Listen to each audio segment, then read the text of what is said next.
Pretty good week for the Cowboys last week on the road, where they have struggled this season. 0-4 in their first four and just 13.5 points per game. Obviously, that number went way up on Sunday, as did their yards. Zeke's yards, as you saw in the video. Also, turnovers, super important in this one. That number actually down, as you see at the bottom of your screen.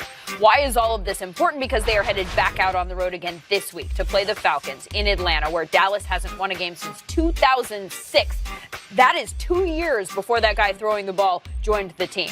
A guy who's playing really well this season, by the way, but fighting this week to get back to 500. More on that now. Here's Tiffany Blackman.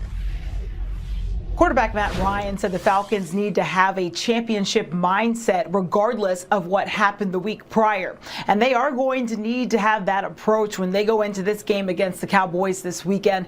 Dallas is riding some momentum after a huge win against the Eagles, but Ryan said that is not what concerns him right now. You know, my concern is with us playing the best that we're capable of playing. And I feel like week in and week out, that's good enough to get the job done. We have the right amount of talent. We've got good enough players, good enough scheme, all of those things that if we can control playing our best, we're capable of winning every week. We respect them coming in, though. They're playing well. They played really well last week on both sides of the ball, and know that it's going to be a tough, four-quarter challenge for us. The Falcons could soon get back the Matt Ryan of their defense. That would be linebacker Deion Jones, who was activated from IR from a broken right foot.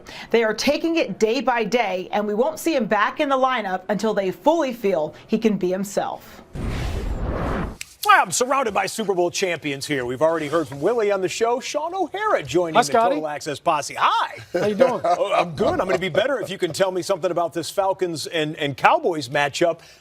Last time we saw the Cowboys, they looked like a different bunch on offense. What's the recipe this week? Same thing? The secret to success, I think, is three things. And I'm going to start with the three keys of success, all right, for the Cowboys. The three food groups? Yes, it is. And I'm going to start with Zeke Elliott. High volume touches. He had 25 touches, right, for 187 scrimmage yards, 2 touchdowns. Scheme runs and find creative ways to get him the ball out of the backfield. When he touches the ball that many times, this offense has a lot of success. And then on the other side of things, we all talked about and wondered what the passing game will look like.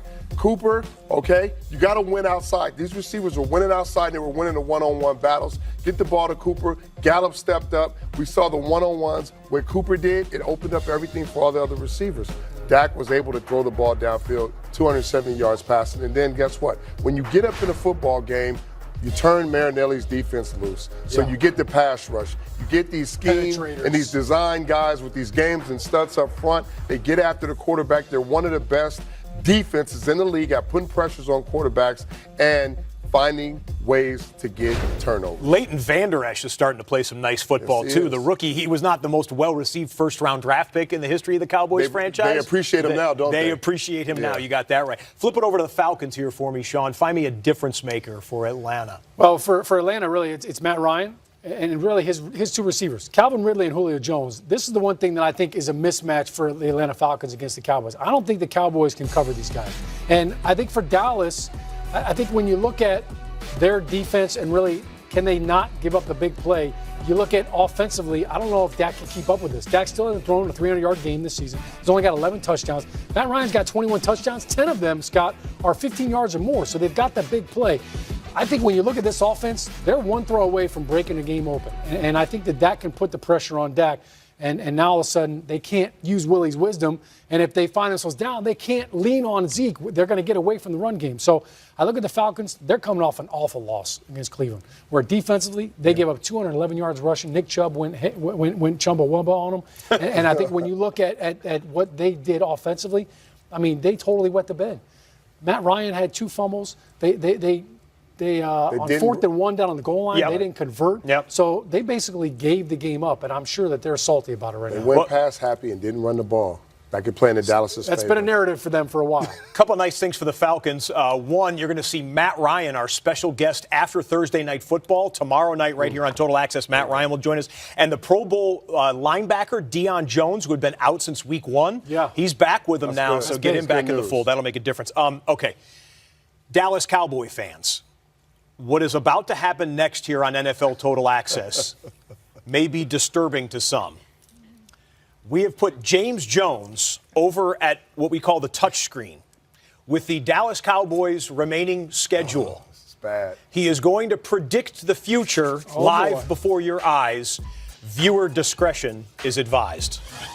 Hey, I appreciate that, man. But listen, I'm just going to speak off of what I see, man. They played well last week, and I'm a believer in Zeke, but I'm not a believer in Dak. Right here, the Falcons in that dome with that high-powered offense for the Falcons, that's a loss. That's a loss. That's a loss. They won't take it. That's They a will loss. not I don't accept know. it. I Use don't your know. other hand. Then the Redskins come into town. The Redskins, I love what Alex Smith is doing, not turning the ball over. They play D. That's a loss, and it ain't working. That's a loss, and it ain't working. You know why it's not Hey, working? I'm just trying to tell you. Cowboys fans are everywhere. The touchscreen does not believe you. I get it. I like the slow down ball with Washington Redskins and how they've been playing it. But if Dallas Cowboys offense can go out and be explosive and they get ahead, I just don't believe that offense for the Redskins can catch up. I know Jerry Jones owns a lot of stuff around here, but dang, you gonna mess my touchscreen up, Jerry? God, please, I ain't doing the Cowboys like that. But the Saints, that's a loss. They ain't let me Okay, press I'm it. keeping manual count here. They gonna win this one. I'm gonna say they gonna win this one right there. Philly. Yeah, they Hold gonna on. win that Hold one. on, I'm going liar, liar. Pants are on fire. There's no way they're sweeping the Eagles. They just beat them at home, Sean. Sweet, they sweet, should, sweet, though. sweet. They can beat them Andrew at their Luck. place. Andrew Luck, I love him. They're going to lose this one, and then they're going to finish out the last two with W's right there. And that's going to put them, you can't see, 7-9. Hey, don't be messing with my touchscreen, Jerry. Don't do that, man. 7-9 Cowboys, they missed the playoffs. Wow. Loss, loss, loss, win, loss, win, win. But those two wins you're saying will not matter there. All right.